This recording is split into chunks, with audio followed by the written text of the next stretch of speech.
semua masalah yang ada saat ini. Omong kosong kalau kita bener-bener nggak tahu penyebabnya itu apa gitu. Kebanyakan dari kita pasti tahu penyebabnya itu apa.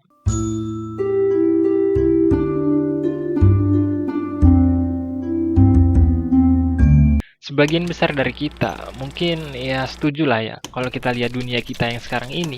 Entah kenapa kayak banyak banget kerusakan di dalamnya. Nggak usah jauh-jauh ke luar negeri deh.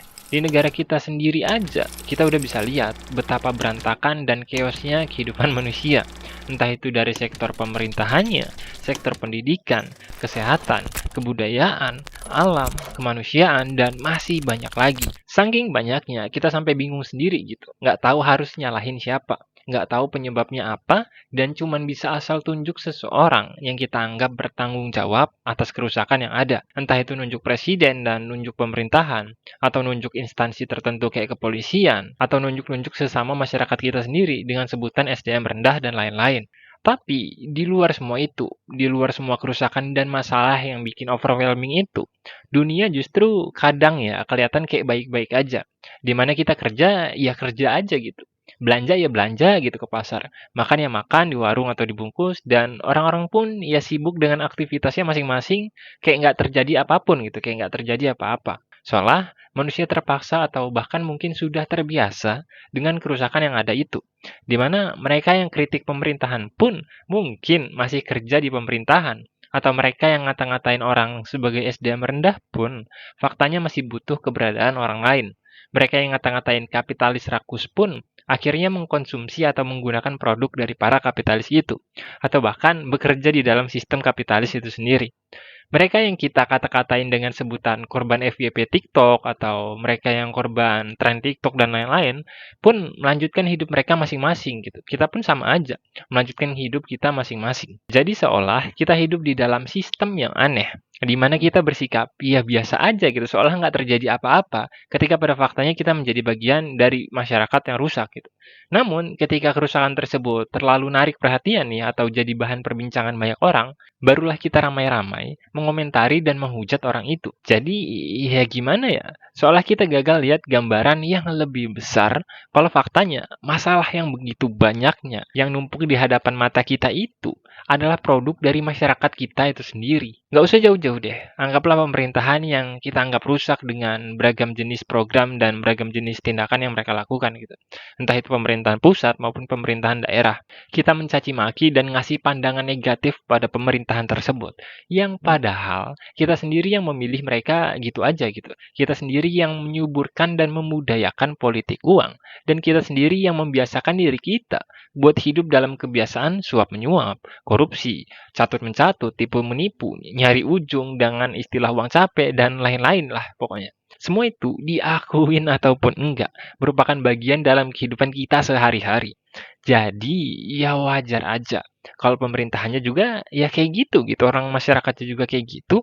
Contoh lain bisa kita lihat dalam kehidupan sosial kita, entah itu di dunia nyata maupun di dunia maya. Kita ngeluh kalau kehidupan sekarang itu makin aneh, makin absurd, dan banyak orang-orang yang lakuin hal nggak jelas gitu di sosmed buat nyari popularitas.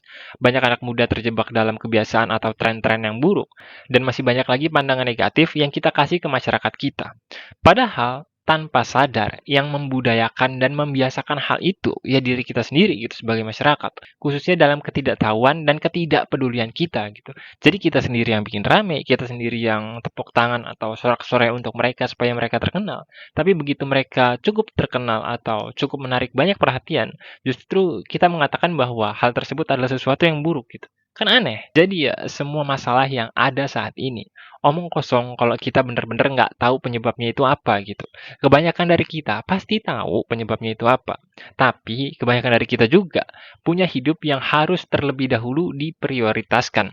Entah itu nyari makan, bayar tunggakan, bayar cicilan, menuhin gaya hidup, dan lain-lain. Sampai akhirnya masalah yang ada ya dibiarin gitu aja.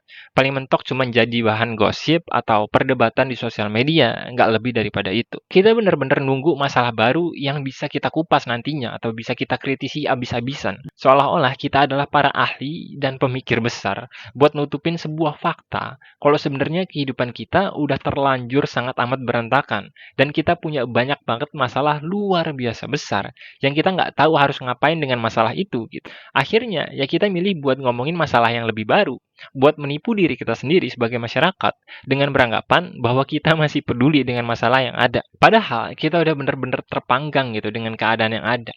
Kita bener-bener udah cukup acak-acakan. Jadi mungkin ya tinggal nunggu semua masalah itu ketumpuk dan ketumpuk sampai akhirnya ngelahirin bom waktu yang sebagian orang bakal bertanya-tanya, kok bisa ya kita ada di keadaan kita sekarang ini? Padahal pelaku utamanya ya adalah kita gitu. Saya paham, nggak semua orang punya kesempatan untuk memahami realitas yang ada atau berusaha memperbaiki keadaan.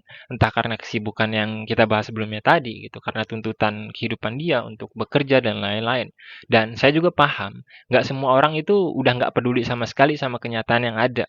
Jadi di luar sana, mungkin masih ada orang-orang yang pengen keadaan jadi lebih baik lagi.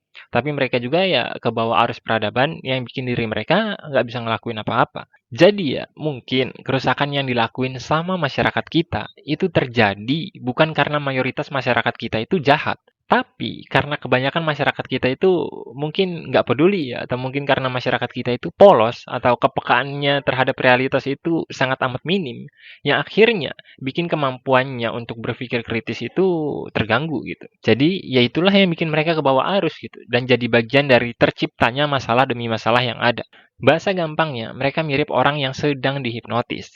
Jadi nggak sadar atas tindakan diri mereka sendiri. Dan nggak sadar atas apa yang ada di sekeliling mereka. Dan layaknya orang yang dihipnotis, mereka cuma lakuin apa yang diperintahkan atau sugesti yang diberikan oleh penghipnotisnya. Yakni ya nyari kekayaan, nyari popularitas, nyari kebanggaan, dan lain-lain.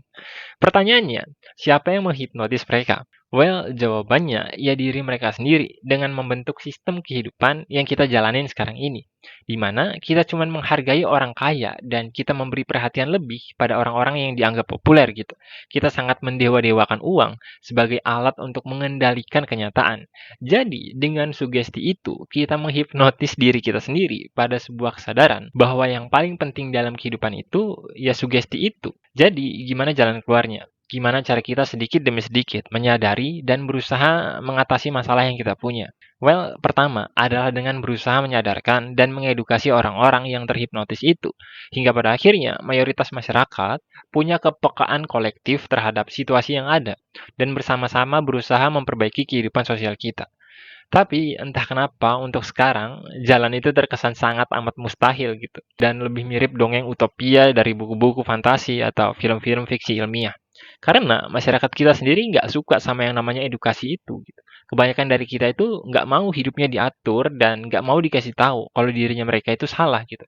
Karena dalam diri kebanyakan orang itu ada ego maupun arogansi yang udah tumbuh subur dan ngasih klaim kalau cuma diri mereka yang benar gitu. Cuman kehidupan mereka yang dapat dikatakan baik. Orang lain itu salah, orang lain itu idiot, dan mereka adalah peran utama dalam kehidupan. Jadi ngapain harus dengar pendapat orang lain? Itulah kenapa kemungkinan opsi pertama itu kecil banget. Karena kita bisa berkaca dari apa yang kita kenal dengan agama sebagai edukasi perihal kehidupan gitu. Yang bahkan mungkin ya diturunkan langsung oleh Tuhan. Atau punya dimensi objektivitas moral yang sangat amat kuat. Hal tersebut pun atau agama sekalipun masih disalahpahami gitu, masih dianggap sampah oleh kehidupan modern saat ini. Jadi, hipnotis dalam diri mereka itu ya bisa dibilang udah sangat amat kuat. Sampai semua yang kontra atau bertentangan dengan diri mereka, maka akan dianggap ya salah gitu, atau dikucilkan, atau dipandang nggak bernilai. Opsi kedua adalah kepemimpinan totalitarian, di mana kontrol atas masyarakat sepenuhnya digenggam oleh seorang pemimpin yang dianggap punya kredibilitas dan kapabilitas untuk memperbaiki keadaan yang ada, dan menempatkan masyarakat pada setiap poros yang semestinya. Opsi itu mungkin bakal dapat banyak tentangan dari banyak masyarakat, karena kehidupan kita bakal diatur sama seseorang yang mirip-mirip kayak seorang diktator, yang mengharuskan kita lakuin hal tertentu. Tapi itulah satu-satunya cara yang bisa kita lakuin, supaya kita berhenti bikin kerusakan bagi diri kita sendiri sebagai masyarakat. Uniknya, opsi kedua tersebut justru udah diramalkan atau udah digambarkan ribuan tahun lalu oleh ajaran-ajaran agama, yakni dalam konsep mesianistik, di mana akan lahir seseorang yang berusaha mengatasi atau memperbaiki rusaknya manusia di akhir zaman. Hampir semua agama punya konsep kayak gitu. Islam, Kristen, Yahudi, Hindu, dan agama-agama lain. Well, kalau kalian punya konsep-konsep atau opsi-opsi lain yang dirasa bisa ngerubah masyarakat menuju arah yang lebih baik, coba tulis di kolom komentar. Siapa tahu kita bisa mendiskusikan hal tersebut. Sekian kausalisme, semoga video ini bermanfaat. Sampai jumpa.